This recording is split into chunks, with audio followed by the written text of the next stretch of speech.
ہے مختار دو عالم کی ہر بات نرالی ہے کہ وہ جب سے میری نظروں میں وہ آنکھ سے جمالی ہے کہ وہ جب سے میری نظروں میں وہ آنکھ سے جمالی ہے گلزار تمنا کی ہر رات اجالی ہے ہم سب حضرات ایک نسبت کی بنیاد یہاں بیٹھے ہوئے ہیں اے ساتھی یہ میں کھانا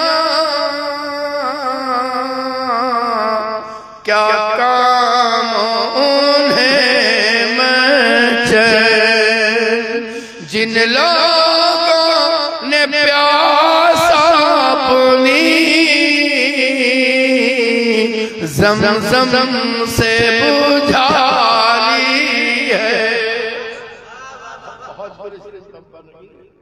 اللہ نصیب کرے اللہ আমাদের সকলকে যেন নিয়ে যান বলেন আমিন জি আল্লাহ যখন দোয়া কবুল করে নেবে আর হজের যদি বা উমরা যদি বা কাবা বাইতুল্লাহ মদিনা শরীফে হাজিরি নসিব করিলেন তো টাকার কথা ভাবতে হবে না টাকা উড়ে চলে যাবে শুধু আপনি নিয়ত করুন আপনার নিয়ত যদি কবুল হয়ে যায় দেখা যাবে বড় লোক পয়সাওয়ালা ও যাবার জন্য ব্যস্ত এমন টাইমে ওর শরীর খারাপ আপনাকেই পাঠিয়ে দিবে কিভাবে কি হবে আল্লাহ বেহতর জানেন কিন্তু নিয়ত আপনি করুন আর তার সঙ্গে সঙ্গে আরেকটা নিয়ত করুন মাওলা যদি যেতে না পারি তো বিছানাতে তোমার নবীর দিদার করিয়ে জীবনকে ধন্য করে দাও সুবহানাল্লাহ আল্লাহু গানি কবি বলতে আছেন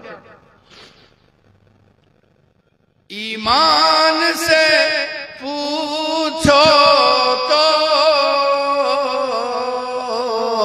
यही है करम उनका अल्लाह रसूलेर একজন সাহাবী গোলাপ ফুল শুনছেন আল্লাহ নবী বলেন যখন ফুল শুনবে তো আমার উপরে দরুদ পাক পড়বে জোরে পড়েন সুবহানাল্লাহ সাহাবী বললেন ইয়া রাসূলুল্লাহ ফুলের সঙ্গে আপনার কি সম্পর্ক আল্লাহর নবী বলেন ফুলের মধ্যে যে রঙ্গা যে খুশবু আমি মুহাম্মদুর রাসূলুল্লাহ থেকে এসেছি ঈমান সে पूछो तो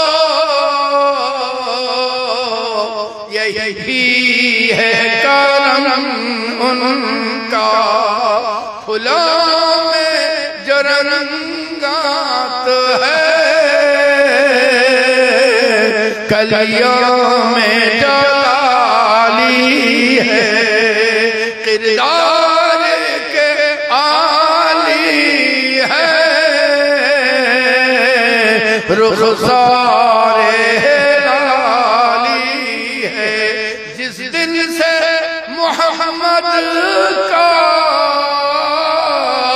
दिल में खिंचा नक्शा उस दिन से जन्नत के सतूर ने तस्वीर मेरी बना ली है किरदार के आली है रुखसारे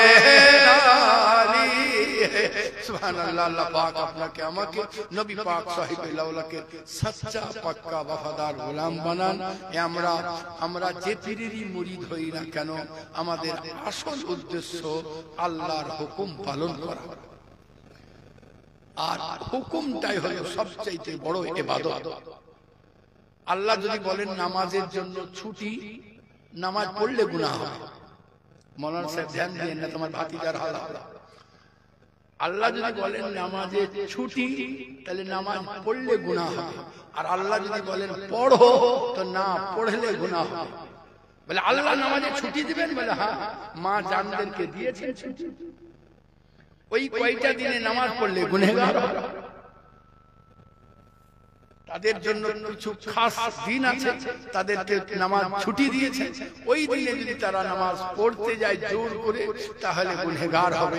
তাহলে বোঝা গেল আল্লাহর হুকুমটাই হলো আসল ইবাদত। এই হুকুমকে তরক করেই সুবহানাল্লাহ শয়তান বিতাড়িত হয়েছে। আমরা ইনশাআল্লাহ আল্লাহর হুকুম যত দূর সাধ্য মানব, বলেন ইনশাআল্লাহ। ইনশাআল্লাহ আমরা নামাজ পড়বো, বলেন ইনশাআল্লাহ। হ্যাঁ বলেন না আর একটু জোরে। আচ্ছা বলেন হাত উঠান তো ইনশাআল্লাহ কাল থেকে জুম্মা কজনা পড়বেন? জি জি হাত উঠান, ওরা নামান এবার জোরে জোরে। জুম্মা এর চাইতে সহজ আর কিছু পাওয়া যাবে না। জুম্মা হ্যাঁ সুবহানাল্লাহ। এবার নামা, এবার আর একটু মোহাব্বত জাজ করে 5 ওয়াক্ত কারা পড়বে, বলেন ইনশাআল্লাহ। আরে হাত উঠান। পড়ানোর মালিক আল্লাহ, পড়ানোর মালিক আল্লাহ। আপনার দিলের ভিতরে কখন মোহাব্বতের রাসূলের উজাগার হয়ে যাবে, আপনি 5 ওয়াক্তের নামাজি হয়ে যাবেন আপনি বুঝতেও পারবেন। এই জন্য নেক আমলে সদা সর্বদা আগে, বলেন ইনশাআল্লাহ। ইনশাআল্লাহ নেক নিয়ত করুন, 5 ওয়াক্ত নামাজ পড়ো। আপনি যদি নিয়তেই ফেল হন তাহলে আগে কি করে বাড়বেন? আপনার যেমন যারা পড়ুয়া ছেলে, তারা যদি পড়তে লাগলো, ডাক্তার হবে না ইঞ্জিনিয়ার হবে না ব্যারিস্টার হবে না কি হবে ও কিছু জানে না, বাপ বলেছে পড়তে, ও পড়েই যায়, আর পড়াই হবে। ওই এমএ পাসই করবে, কিচ্ছু আর হবে না। কিন্তু যদি ও লক্ষ্য রাখে আমি ডাক্তার হব, তো ডাক্তার হওয়ার জন্য যদি মেহনত করে, তো ডাক্তার যদি না হয় হাই স্কুলের টিচার অবশ্যই লক্ষ্য যদি সুন্দর থাকে অবশ্যই কামিয়াবি হবেন।